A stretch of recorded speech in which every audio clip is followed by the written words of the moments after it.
sommaire de ce journal exceptionnel, réouverture de Big Buddha, reportage sur place.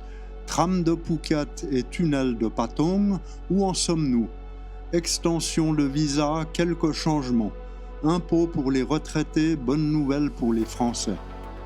On n'y croyait plus, après une année et demie de fermeture suite au glissement de terrain qui avait provoqué la mort de 13 personnes et blessé 19 à Kata Beach, Big Buddha a réouvert ses portes début mars, malgré les bruits de démolition totale. Selon l'abbé de Wat Kata, toutes les autorisations ont été obtenues auprès du Royal Forest Department. Des travaux de rénovation et de nettoyage ont été effectués et les conditions gouvernementales, boisement des zones endommagées et l'interdiction de toute nouvelle construction sans autorisation. Changement de gestion du site, la fondation Kuta Ming Monkol n'est plus responsable, mais Wat Kata en collaboration avec les autorités le sont. Tram de Phuket, mauvaise nouvelle. Selon le Bangkok Post, le vice-premier ministre et ministre des Transports Phiphat Ratchakitprakarn s'est opposé au projet de transport en commun appelé le tramway de Phuket. Ses arguments, avantages limités en aggravant les embouteillages avec des coûts élevés. Il rajoute que la fréquentation devrait être faible, ne desservant pas les zones touristiques. Il déclare qu'il faudrait privilégier l'élargissement des routes et le développement du réseau de bus existant. Selon lui, la mise en place de voies réservées aux bus serait plus avantageuse et efficace. Le projet de tram phase 1 est estimé à 35 milliards de bahts pour les 42 km reliant l'aéroport au rond-point de Chalong. Monsieur Phiphat indique que des discussions sont en cours avec des opérateurs privés concernant l'augmentation des bus et que le ministère des Transports terrestres supervise cette mesure.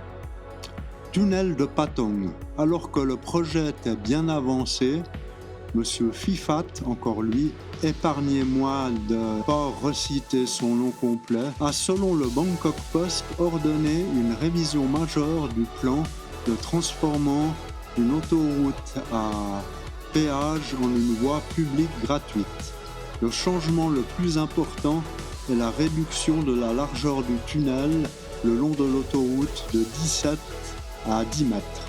Le tunnel de 1,85 km ne comportera plus de voies séparées pour les motos. Cependant, le secteur privé réclame des mesures urgentes face aux craintes de retard. Le président de la Chambre de commerce de Phuket affirme que 90% des indemnisations foncières ont déjà été versées et toute modification pourrait anéantir des années de progrès. Il a exhorté le gouvernement à maintenir le projet initial et suggéré de subventionner les résidents à faible revenu plutôt que les supprimer. En conclusion, écoutons le député Sengde. Le gouvernement devrait écouter la population et agir sans hésitation.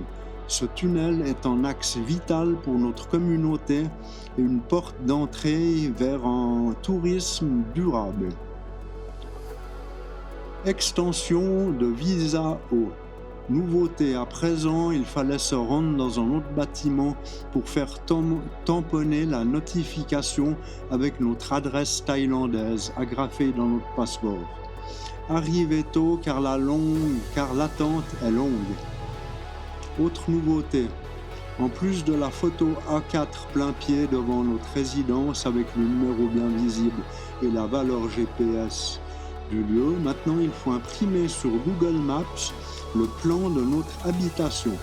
Rassurez-vous, allez au service photocopie et vous donnez votre adresse et ils ont l'habitude. Autre conseil, pour la garantie financière du revenu de 65 000 bahts par mois ou les 800 000 bahts sur votre compte, les Suisses peuvent demander à leur ambassade une attestation de revenus contre une de celles de votre caisse de pension. Il faut payer 40 francs suisses à la poste. Une fois qu'ils ont reçu le document et l'argent, ils vous envoient l'attestation. Personnellement, je préfère aller à ma banque, attention le jour même. Même si vous n'avez pas la somme, il n'y a pas photo. Les Français peuvent toujours avoir une attestation de revenus sur l'honneur. Impôts, comme je l'ai annoncé, bonne nouvelle pour les Français. Plus d'impôts pour les retraités selon un communiqué de l'ambassade de France de Thaïlande qui confirme que les retraites publiques ou privées se trouvant dans le champ d'application de l'impôt en Thaïlande, mais que ces revenus étaient exonérés en application des conventions fiscales bilatérales et ces revenus sont exemptés de déclaration. Pour les Suisses dont je fais partie, pas de changement. N'ayant passé au bureau de récolte des impôts, une nouveauté par rapport à l'année dernière, ils demandent un relevé bancaire de notre compte thaïlandais et toujours aucune déduction possible. Verdict, une augmentation d'environ 150 francs suisses, ce qui fait environ 10% de mon revenu. On en est encore loin des 20% annoncés. En n'oubliant pas de liker, de vous abonner et de commenter, je vous souhaite une bonne journée ou soirée.